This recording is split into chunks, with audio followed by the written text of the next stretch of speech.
Two men fight in the arena. Not for glory, not for honor, but because Rome demands it. Blood stains the sand beneath their feet.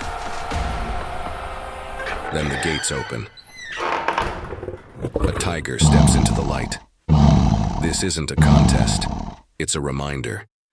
To Rome, these men are not warriors. They are property. And one of them is watching. He was not the greatest gladiator. He wasn't the most famous, but he was something far more dangerous. His name was Spartacus. What began in this arena would nearly bring down the Roman Empire. Spartacus was not born a slave. He came from Thrace, a frontier region known for producing warriors. Ancient sources describe him as intelligent, physically powerful, and experienced in combat. At some point, he fought against Rome. He lost. Captured and sold, Spartacus was sent south to a gladiator school. In Capua, he was trained to fight for the arena, to use Roman weapons, to follow Roman commands, and to survive under strict discipline. Like every other gladiator, he was meant to remain inside that system. Life inside the gladiator school was strictly controlled. The men trained every day. They ate together and slept under guard. Weapons were locked away when training ended. Movement was restricted. Guards were always present. Spartacus trained alongside the same men for months. He saw who followed instructions, who kept quiet, and who could fight in close quarters without losing control. These were the men who would later escape with him. In 73 BC, the escape began. About 70 gladiators acted together. They overpowered guards inside the school and seized whatever they could find. Knives, tools, anything that could be used as a weapon. They broke out of Capua and fled into the countryside. Along the way, they intercepted Roman supply wagons and armed themselves properly. What started as a breakout became an armed group on the move. Rome did not respond immediately. To the authorities, this looked like a small disturbance, runaway slaves who would scatter and disappear. They were wrong. As Spartacus and the others moved through the countryside, word spread quickly. Slaves working the fields heard about the escape, so did shepherds, laborers, and men who had run before and failed. They began to join him. Some came with nothing. Others brought tools, weapons, or food. The group grew from dozens to hundreds, then to thousands.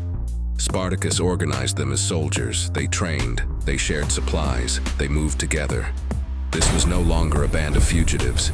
It was becoming an army. Rome did not respond with its best armies. At first, local commanders were sent to deal with the situation. They expected a group of fugitives, poorly armed, disorganized. They were wrong. Spartacus defeated them using speed and coordination. Roman weapons were taken. Roman tactics were learned. Each victory made the group stronger. And each defeat made Rome realize this was no longer a police matter. It was a war. As the months passed, Rome sent larger forces. They failed. Legions trained to crush foreign armies were beaten by former slaves who knew the terrain and moved faster than Roman commanders expected. Spartacus avoided pitched battles when it suited him. When he fought, he chose the ground. Roman camps were overrun, supplies were captured, commanders were humiliated. By now, tens of thousands followed him. The rebellion had spread across southern Italy, and Rome could no longer ignore it. For the first time, the Senate admitted the truth. This was not an uprising to be contained. It was a threat to the Republic itself. At that point, Rome changed its approach. The Senate gave command to Marcus Licinius Crassus. Crassus was not Rome's greatest general. He was Rome's richest man, ambitious, disciplined, and ruthless. He rebuilt the army from the inside. Units that fled were punished. Discipline was restored through fear. Orders were followed without question. Crassus did not chase Spartacus recklessly. He cut off movement, secured supply lines, and forced confrontation. For the first time, Spartacus faced a commander who treated this rebellion as a real war. Spartacus tried to move his forces south toward the coast. If they could reach Sicily, they might escape the Italian mainland entirely. Crassus blocked the route, Trapped between Roman lines and the sea, Spartacus had a choice: surrender, scatter, or fight. He chose to fight. In the final battle, Spartacus led from the front. Ancient accounts describe him forcing his way toward Crassus himself, cutting through Roman lines. But the numbers were against him. He was surrounded. His army was overwhelmed.